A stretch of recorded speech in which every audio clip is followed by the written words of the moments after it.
Well, magandang araw mga kapitek. Welcome po dito sa ating pinaka-latest na video na magbibigay po ng ating congratulatory message sa lahat po ng ating mga nakapasa, no?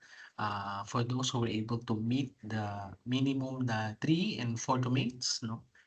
And of course, pati din yung mga ibang explanations ay ibibigay po natin na using this video in relation doon sa ating kalalabas lang na DepEd memo 'no, DepEd memo number 44.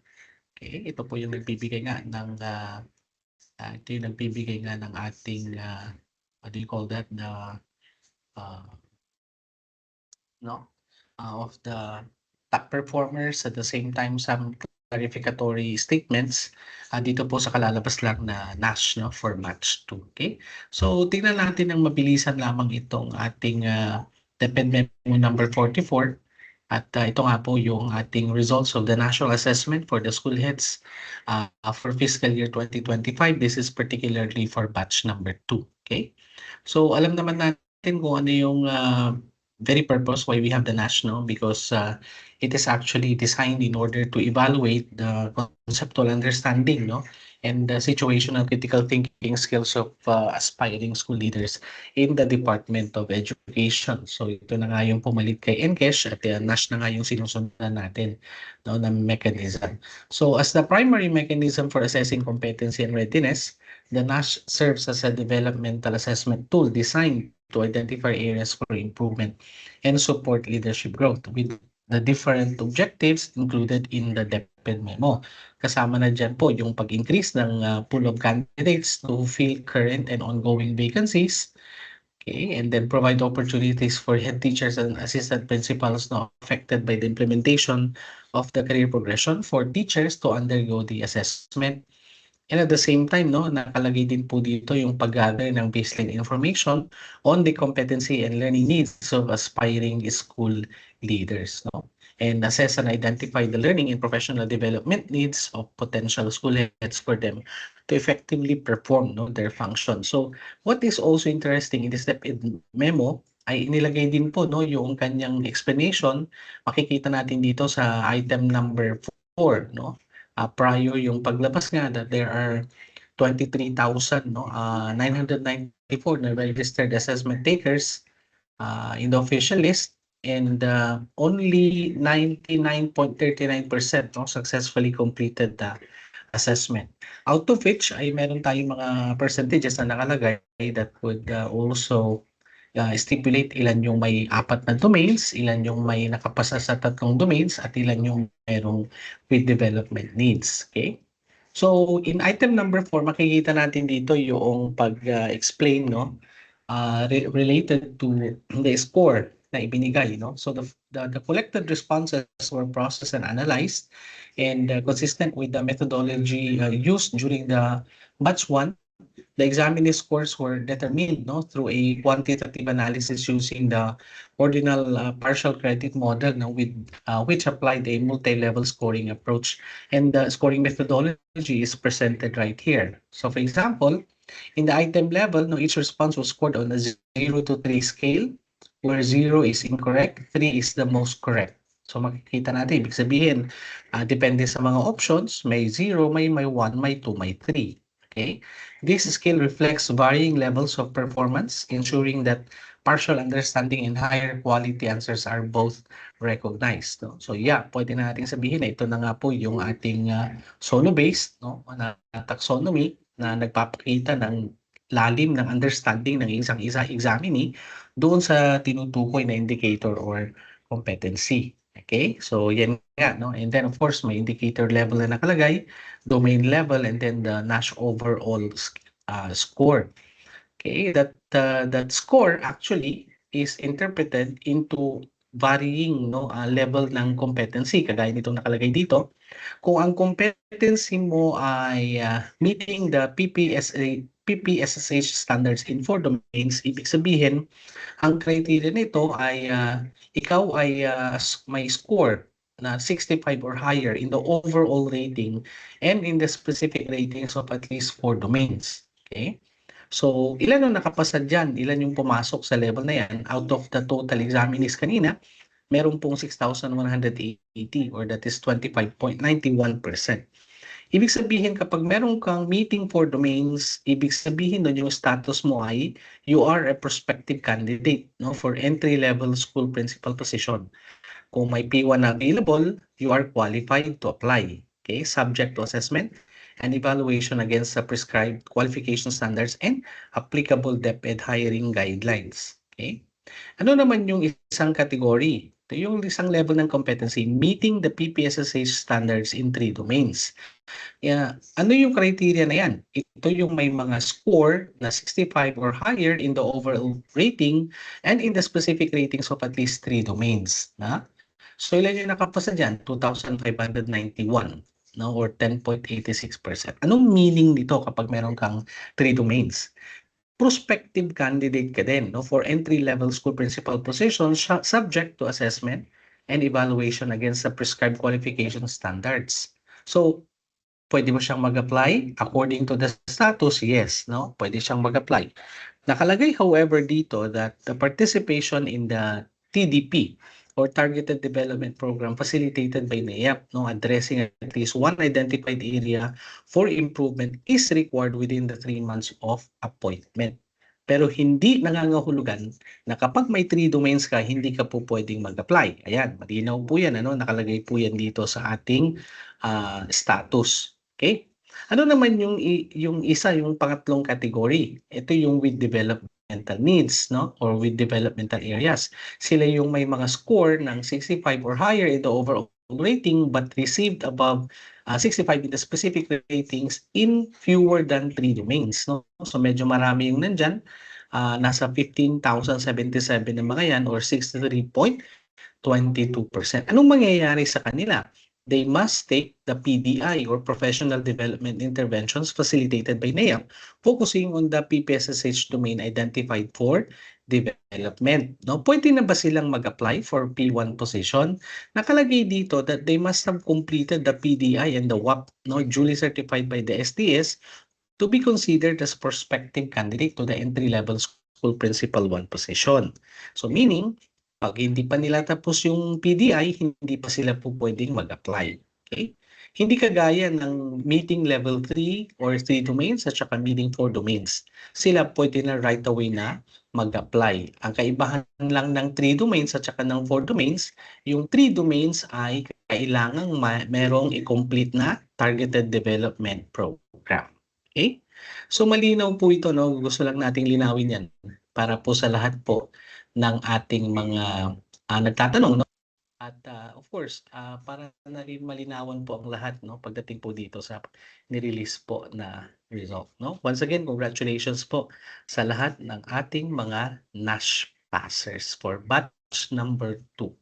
Alright. As for the PTEC naman, no, we're very proud to announce, ito na, yung aming list and kami po ay talagang overwhelming, no, yung aming reaction. Napakaganda po nung naging feedback and of course napakaganda po nung naging result nitong si PTEC, no.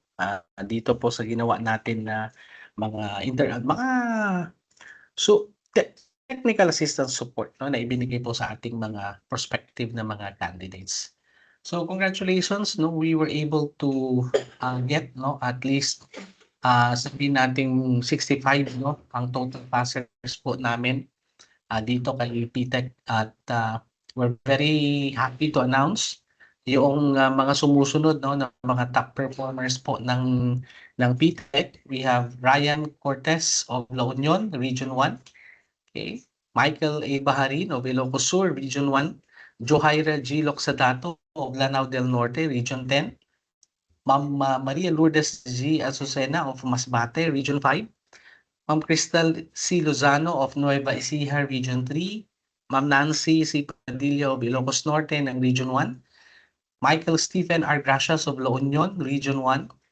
Ma'am Belinda Aurora A. Gabrilio of Pangasinan 1, Region 1. And Mr. Sunny D. Cruz of Ilocos Sur, Region 1. Yan. Maraming salamat and congratulations po sa inyong lahat.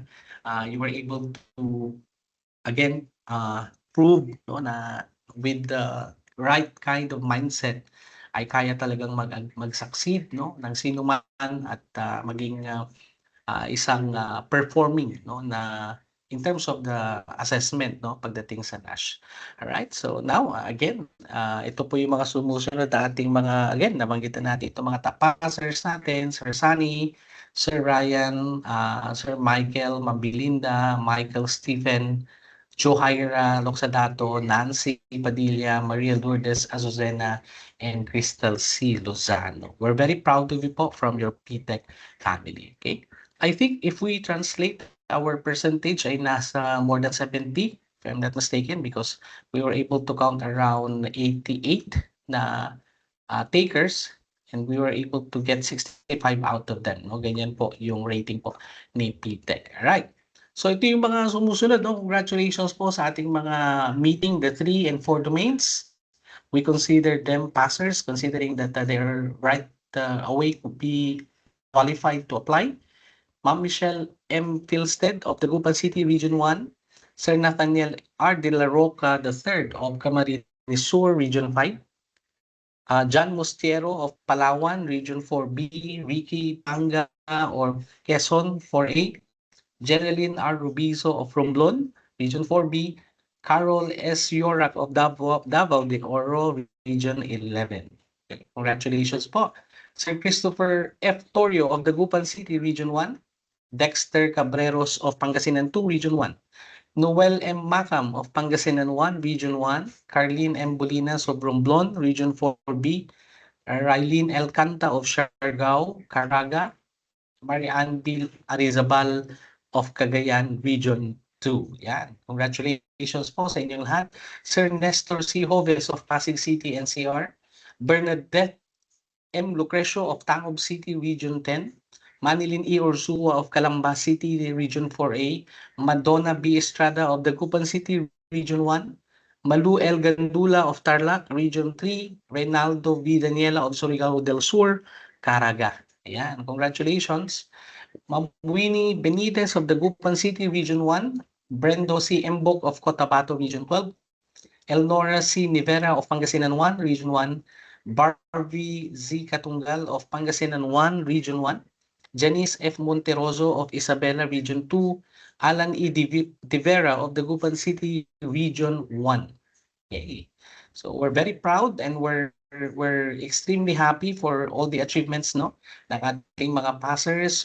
Ma'am Sheehan T. Kabuten of Benguet Car, Richard S. Baid of Zamboanga del Norte Region 9, Jerwin E. Solomon of Pangasinan 1 Region 1, Yolanda Constantino of Pasay City NCR, Marvin Ibasco of the Gupan City Region 1, Ronilon A. Pinmiliw Jr. of Benguet Car, Elena M. Losaria of South Cotabato Region 12, Jethro M. Cano of Davao de Oro Region 11, Irene L. Cuevas of Laguna Region 4A, Chando S. Pialago of Northern Samar Region 8, Michael G. Bantang of Eastern Samar Region 8, and Mirna C. Claveria of South Cotabato Region 12. No? Medyo marami po diyan sa may part ng Region 4A and dito sa may Region 5 as well. No? Anizel N. Crisostomo of the Gupan City Region 1, Maria Cristina G. Bacani of Pangasinan 1 Region 1, Canticle Nino R. Mejia of Tarlac City Region 3, Romuel A. Tondag of Cotabato Region 12, Alan G. Arcangel of Tarlac Region 3, and John Larry Q. Galiza of Ilocos Norte Region 1. Ito pa po, si Sir Rodel S. Espinosa of Pangasinan 1, Region 1, Domingo T. Barongan Jr. of Dagupan City, Region 1, Shirley G. Ganotizi of Ilocos Norte, Region 1, Ma'am Lucelle Rose F. Bruces of Malabon, NCR, Sir Johnny C. Obra of La Union, Region 1, Sir Richard L. Lungkob of Bayawan City, Region 7. Ayan. Ma'am Remeliza R. Pacubas of Ilocos Sur Region 1, Regine D. Haro of Quezon, Region 4A, City Naila S. Sacampong of Lanao del Norte, Region 10, Sir Edward de la Peña of Masbate, Region 5, Ma'am Prima Verosa T. Orsulong of Ilocos Sur, Region 1, and Marlon S. Bryan of Cavite, Region 4A. Sir Brian Leandado of Pangasinan 1 and Region 1, and Giancarlo C. Desio of Laguna Region 4A. Yan po yung mga congratulations po sa ating lahat. And of course, huwag natin kakalimutan, maraming salamat sa pag-appreciate po. We're very happy dito po sa PTech because we're offering free materials via our YouTube channel.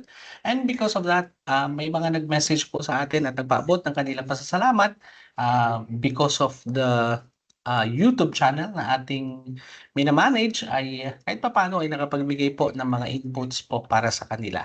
Congratulations sa ating mga PTech YouTube subscribers, Ricardo C. Poral of Mabalacat City, Region 3, GL Ezra A. Marasigan of Quezon, Region 4A, Mark Terry Miranda of Antipolo, Region 4A, Nancy Ramos of Bacoor City, Region 4A, Liberty L. Tutaan of Isabela, Region 2, Eric D. De Los Santos of Aurora, Region 3. Sorry, hindi ko na po nakuha yung complete name nila, but nag-message din po mga ito dito sa ating mga post, no? Si Lee Amor B. Vallejo, Jennifer Cap Maed, and Banji Nardo. Yan, marami pa po dyan, no? Actually, marami pa pong mga nagbibigay ng kanilang mga messages for this video. Mag-comment down below lang po kayo, magpakilala po kayo at mag-comment po kayo dito sa video na yan. At sa susunod, gagawan po din natin ng additional video po, no? Para po sa inyo, no? We're very very happy dito po sa ating PTech dahil of course, no? Ang inyong tagumpay, no? Ang inyo pong achievements, no? Ay achievement din po ng ating PTech, no? We're very happy, we're very thankful for trusting us at maging part po ng inyong journey para po maging isang ganap later on na full-fledged na school principal, no? Lagi nating binabanggit, lahat po ng ating mga passers, lahat po ng ating mga nabigyan ng mga TA ay gamitin po natin itong mga boses natin. Later on, gamitin niyo po yung inyong mga posisyon para tuluyan po na mabago yung ating educational system for the better. Tulungan po natin yung ating DepEd na ipatupad ang ating mga critical na mga programa para nang sa ganon ay makatulong po sa lahat ng ating mga estudyante, and eventually ay maging ma-achieve po natin yung pagbibigay talaga ng makatotohanan na quality education na nakasaad po sa ating saligang batas, no? Wala pong ibang hinihiling ang inyong PTech family but to be a good leader, maging magaling at maging responsive po tayo sa ating mga clients later on at maging effective na leader in general, no? Yun lang po yung ating hinihiling dyan. And again, once again po, congratulations po sa inyong lahat. And we're very proud of you. Ang buong PTech family, nandyan si Ma'am Liza, andyan po lahat ng mga katuwang po natin na mga miyembro ng inyong PTech family. We're very happy, we're very proud of you. Maraming salamat, congratulations, and see you sa mga susunod po ng mga trainings at kayo na po ang mag-meet na po tayo dyan later on. Maraming salamat for trusting PTech. We've been here for the last 8 years and patuloy po na magbibigay ang PTech ng support sa inyong lahat hanggat kinakailangan. Please subscribe na rin sa ating YouTube channel para nang sa ganun ay updated po tayo sa lahat ng ating mga video materials. Maraming salamat at magandang araw!